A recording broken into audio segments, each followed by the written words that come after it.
Hey friends, if you're new here, my name is Amy and I am on a journey to find balance as I navigate going from one child to two, managing my mental health and garden, and moving our family to Sweden.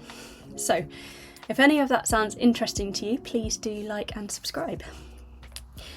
So Maternity Action recently did a survey of women who had taken maternity leave, and one of the most challenging aspects of being on maternity leave was the financial strain that it had on household finances.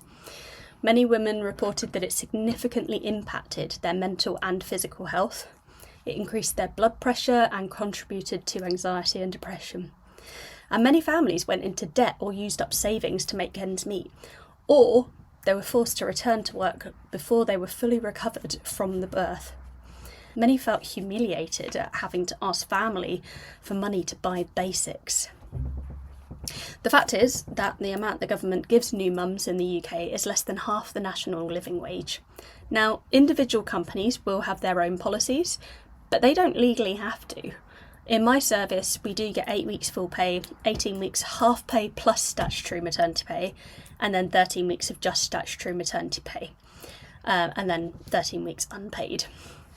And there is actually an option to spread the amount over the year, which can help you save on taxes and other deductions in those first couple of months.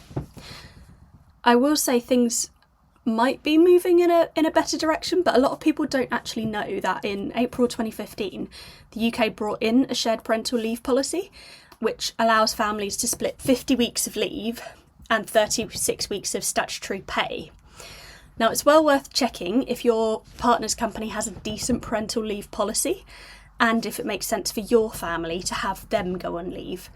So there's two situations where this might be the case. One, your partner is the lower earner and you as, mum are breadwinner, in which case, if you're going to be cutting back, you might as well not be the breadwinner salary.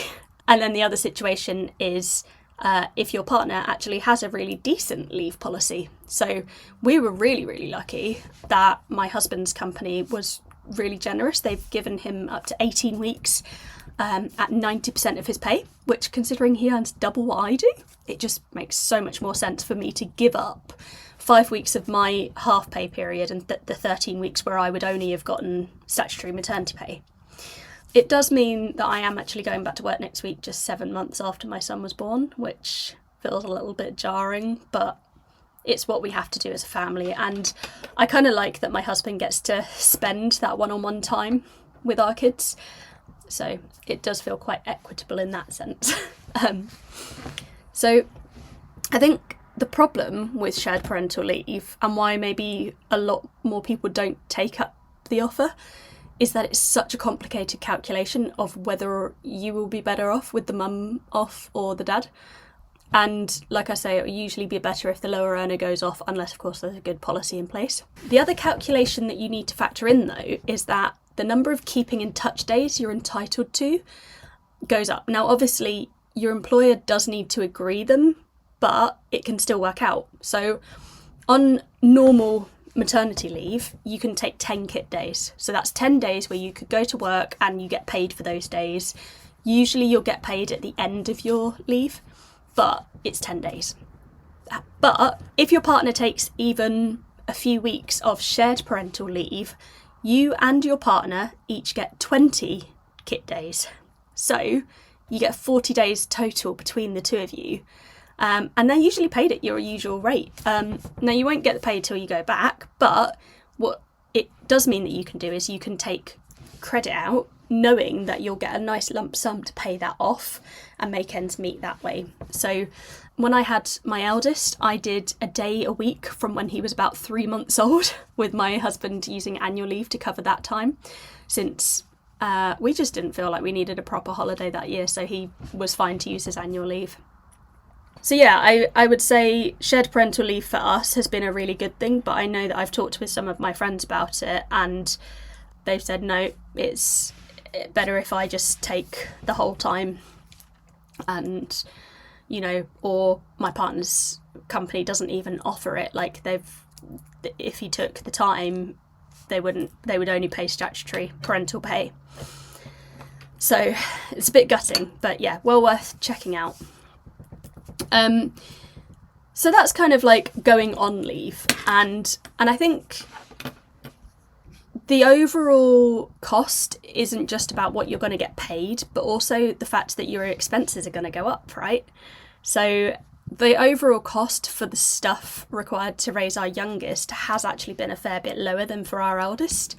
We sold the buggy that we had for pretty much what we bought it for, so that we could get a double stroller. That was the only thing that we really paid out for, and we actually got that second hand. So we saw it in John Lewis and we were like, oh, this is amazing, we love it. And then they told us the price and we were like, we'll have a think about it. And then I was there on like Facebook Marketplace going, let's have a look, see if I can get it. And I managed to get it for £500 less than what it was supposed to be for. So rolling in money now. I'm not. And then on top of that, we've also still got our eldest car seat, toys, bath, crib and changing table, as well as all of his old clothes, bedding, muslins and towels.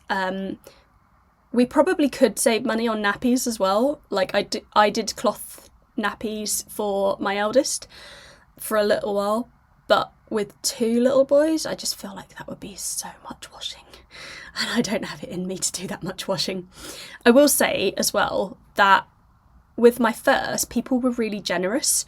The next to me crib that we're still using for our youngest, we actually got from a work colleague of mine. Another friend gave us a changing bag, which again, we still use it, so nice. And then on top of that, I scoured secondhand shops and Facebook Marketplace for clothes and items that I still use now. So I've not really spent a lot.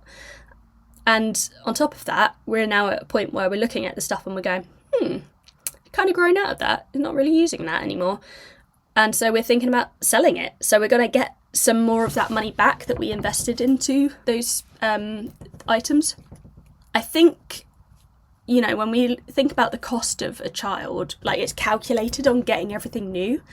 And if you were to do everything new, yeah, having a baby can be really expensive. But it absolutely does not have to be. And I know that as my youngest is growing out of things, I'm actively looking for people to take his old stuff. So like, yeah, I might sell some of it, but more likely I'll not want the hassle and I'll just hand it off to people who I know are having babies, which is exactly what I did with my youngest, his, like the newborn stuff. He grew out of that pretty much within 3 weeks, and my friend was having a baby shower and I was like, oh, here, this isn't his present, this is just some extra stuff that you might find handy because they grow out of it so quickly. It was basically new, so yeah, I think if you've got friends who have just had kids maybe a little bit before you could definitely save a decent amount of money there. So yeah, that's kind of like cost of raising a child, how much you're going to get on maternity leave. But we all know that the calculations don't stop there. When you go back to work, you now have to figure out childcare. And I will say that I think things are really hard for the current generation because not only is childcare way more expensive than it used to be, I think grandparents maybe are slightly less involved. Either they have to work themselves or they just want to enjoy retirement in a different way than our grandparents did. Or they have their own caring responsibilities because, the elder generation are living even longer. So, I remember when I was a child that we used to be with my nana after school most days. And on Saturdays, she would take my brother to see her friends on a Saturday morning while we went to dance class. And my mum worked. And so my nan was just really quite involved. And I know that my mum would love to do more, but we do live quite far away. And my husband's mum has the double whammy of caring for adult relatives. So the free time that she does have is really precious to her, and I completely understand that. And she does make time to visit us and babysit when she visits the UK. But that's not something that we can rely upon for, say, work days, like going back to work. That's for like treat evenings of like, we want to go on a date night, right? So yeah, we do have to rely a lot on paid for childcare. And from what I can see, the cost has only gone down marginally since the 33 hours has come in. And that's for a couple of reasons. The amount that nurseries get per hour is not enough. So we do have to pay extra. I've noticed it's not just nappies and activities now, it's also food. So we're paying separately for the food, even though previously that was included. So I don't know, that it might be a bit of a sneaky way of trying to get some extra cost covered. But yeah, the government don't pay the nurseries enough to cover all of their costs. So, it has to be done. The other thing is that the government actually only funds 38 weeks of the year. So it's 30 hours a week, but it's for 38 weeks of the year. Now, our nursery will spread those hours over the 52 weeks of the year. So it's really only 22 hours a week that we get covered for childcare. We're trying to manage by having our kids in for just 3 days a week. I can condense my hours quite easily into a 4-day week to help.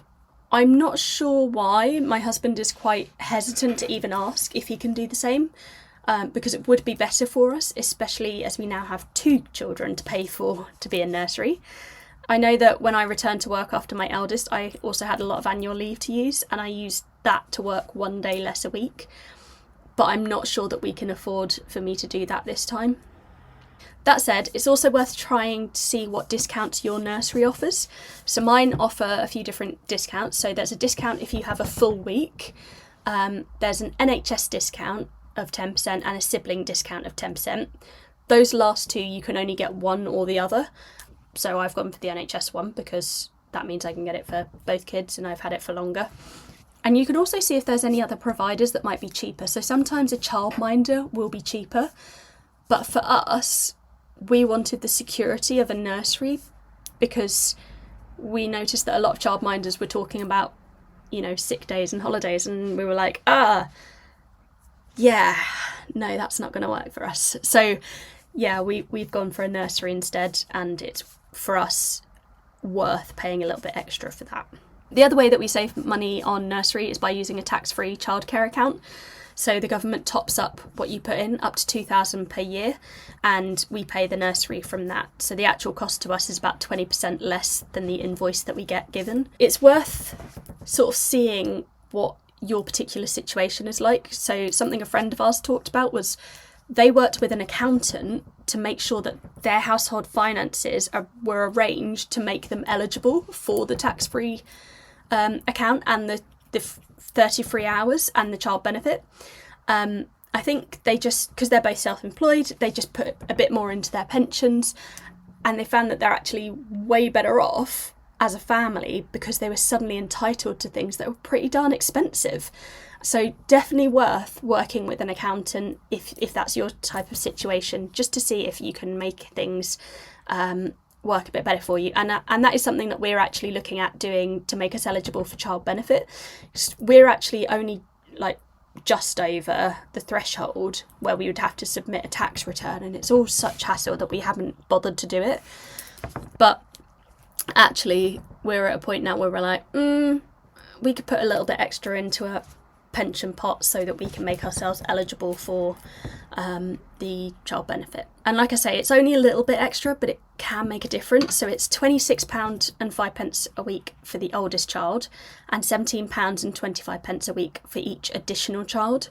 And then also, if you're not in work, you'll get your national insurance contributions paid for, so it will protect your pension. And then if you earn over the threshold, yeah, like I say, you can just overpay your pension so that your net pay comes below the threshold. It's been quite difficult, this maternity leave, because, and it sounds like a reason why it wouldn't be difficult, but it was difficult because my work overpaid me by quite a lot during maternity leave. In fact, they paid me double what I was owed the whole period, and I now have to pay that money back. And I have worked out that it's better for them to take it out of my gross pay when I return rather than just paying the money out of our savings, because I've also overpaid on student loans and on pension, and on areas where I might not get that money back. They don't do a readjustment like they do with income tax. So that's a bit frustrating, and it means that we're actually on quite a budget for the next few months at least, and that means I'm just looking at ways to reduce our expenses. For the whole of November, I'm going to be doing a bit of a pantry challenge. So I'll bring you along on that journey. We've got a few aims for the challenge. So the first is reducing waste. I'm going to eat all of our whatever was in our freezer, in our cupboards, before we go shopping. Now, caveat to that, obviously we have 2 very young children, one of whom has just started weaning, and we also will need to buy formula and nappies and wipes. So that's why I'm calling it more of a pantry challenge rather than, because I originally wanted to call it No Spend November, and then Tim looked at me and was like, not spending anything, and I was like, oh no, we do need a few things like fresh milk and things like that. But otherwise, we are working to zero, as it were, trying to reduce our budget as well. I have a couple of charities that I use, the Community Larder and the Community Fridge. Now, they're not food banks in the sense that you don't have to be in need to use them, but they're all about reducing waste within the food system. So yeah, we'll see if that helps. I'm also thinking about switching supermarkets and formula milk brand just to see if we can save a bit of money through those things. Anyway, that is how we have tried to find some balance with our finances. I hope you found this useful if you're expecting, and I'll see you in the next one. Hej då!